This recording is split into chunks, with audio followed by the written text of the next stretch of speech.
प्राचीन भारत में श्रवण कुमार नामक एक युवक अपने माता पिता की सेवा और भक्ति के लिए प्रसिद्ध थे।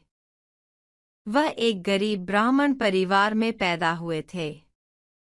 उनके माता पिता जन्म से ही नेत्रहीन थे और वृद्धावस्था के कारण अत्यंत निर्बल भी हो गए थे। श्रवण कुमार ने अपने माता पिता की देखभाल में अपना जीवन समर्पित कर दिया। श्रवण कुमार दिन रात मेहनत करते थे ताकि अपने माता पिता की जरूरतों को पूरा कर सकें। वह न केवल उनका बेटा बल्कि उनका सहारा और उनकी आंखें भी थे। एक दिन उनके माता पिता ने उनसे कहा, पुत्र, हमने अपना पूरा जीवन अंधकार में बिताया है। अब वृद्धावस्था में हमें चारों धाम की तीर्थ यात्रा की तीव्र इच्छा हो रही है। अगर तुम हमें वहां ले जाओ तो हमारा जीवन धन्य हो जाएगा। श्रवण कुमार ने अपनी माता पिता की यह इच्छा सुनते ही सहर्ष स्वीकार किया। लेकिन उनके पास घोड़े, बैलगाड़ी या किसी भी प्रकार का वाहन नहीं था। अतः उन्होंने एक बांस के डंडे पर 2 टोकरियां बांधकर एक सरल पालकी बनाई। उन्होंने अपने माता पिता को इन टोकरियों में बिठाया और उन्हें कंधे पर उठाकर यात्रा शुरू की। श्रवण कुमार ने अपनी माता पिता को काशी, हरिद्वार, प्रयाग और कई अन्य तीर्थ स्थलों की यात्रा करवाई। रास्ता अत्यंत कठिन था, घने जंगल, ऊंचे पहाड़ और गहरी नदियां। लेकिन श्रवण कुमार ने अपने माता पिता की सेवा में कोई कमी नहीं रखी। यात्रा के दौरान उन्हें कई कठिनाइयों का सामना करना पड़ा।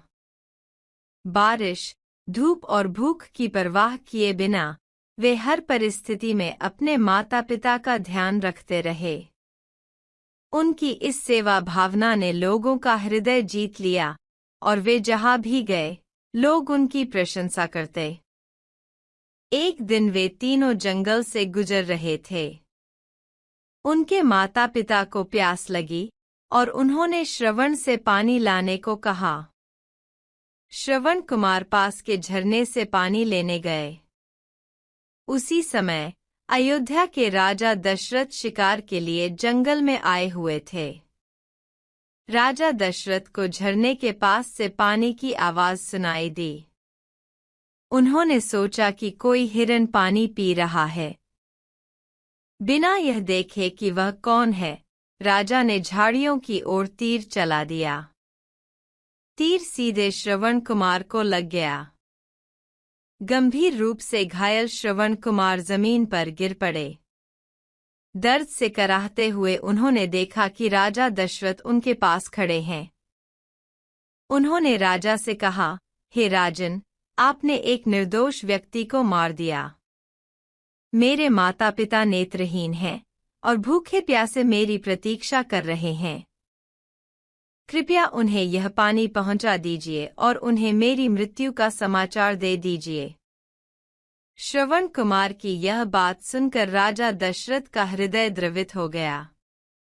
उन्होंने पानी का घड़ा उठाया और श्रवण के माता पिता के पास पहुंचे। जब राजा दशरथ ने श्रवण कुमार के माता पिता को उनकी मृत्यु का समाचार सुनाया तो वे अत्यंत दुखी हो गए।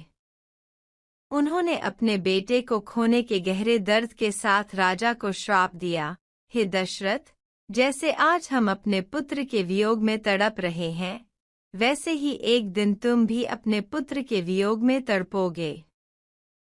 यह श्राप बाद में सत्य हुआ। जब भगवान राम को 14 वर्षों के लिए वनवास जाना पड़ा तो राजा दशरथ उनके वियोग में तड़पत कर प्राण त्याग दिए।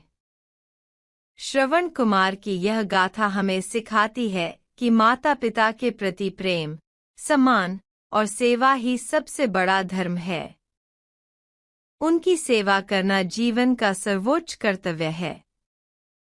उनकी कहानी आज भी बच्चों और युवाओं के लिए प्रेरणा का स्रोत है।